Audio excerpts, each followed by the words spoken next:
আসসালামু আলাইকুম। কেমন আছেন? বাংলাদেশের বাঙালি,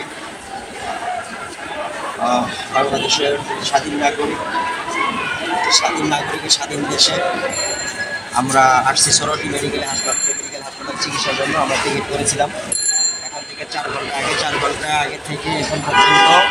তারা আমাকে এখন পর্যন্ত এই রুমটা তারা খুঁজে দিতে পারে, যে এই রুমটা লিখলেন সেও কিন্তু এই রুমটা খুঁজে দিতে পারে নাই। তো চিকিৎসার জন্য আমরা অলরেডি 4 ঘন্টা এখানে ঘুরলাম।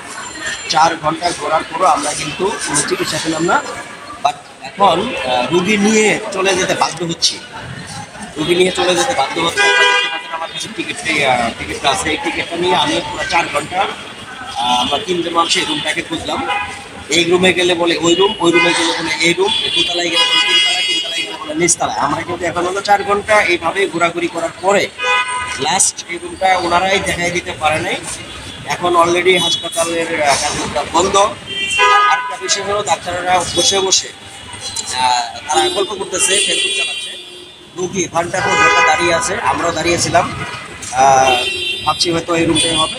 দাঁড়ায় থাকার পরে এখন আমরা বাধ্য হচ্ছি চলে যেতে। এখন আর কোনো উপায় পেলাম না, চলে যেতে বাধ্য হচ্ছি। তো তাই আমি এখন এই টিকিটটা এখান থেকে ছিঁড়ে ফেললাম টিকিটটা। এখানে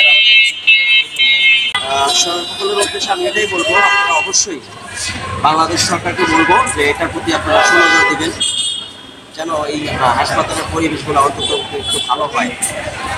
তো আমার দর্শকের প্রতি এটাই বলার, বাংলাদেশ সরকারের প্রতি এখন আহ্বান থাকবে, আপনারা এটার প্রতি সুনজর দেন। প্রত্যেকটা সরকারি মেডিকেলের প্রতি আপনারা সুনজর দেন, ডাক্তারের প্রতি সুনজর দেন।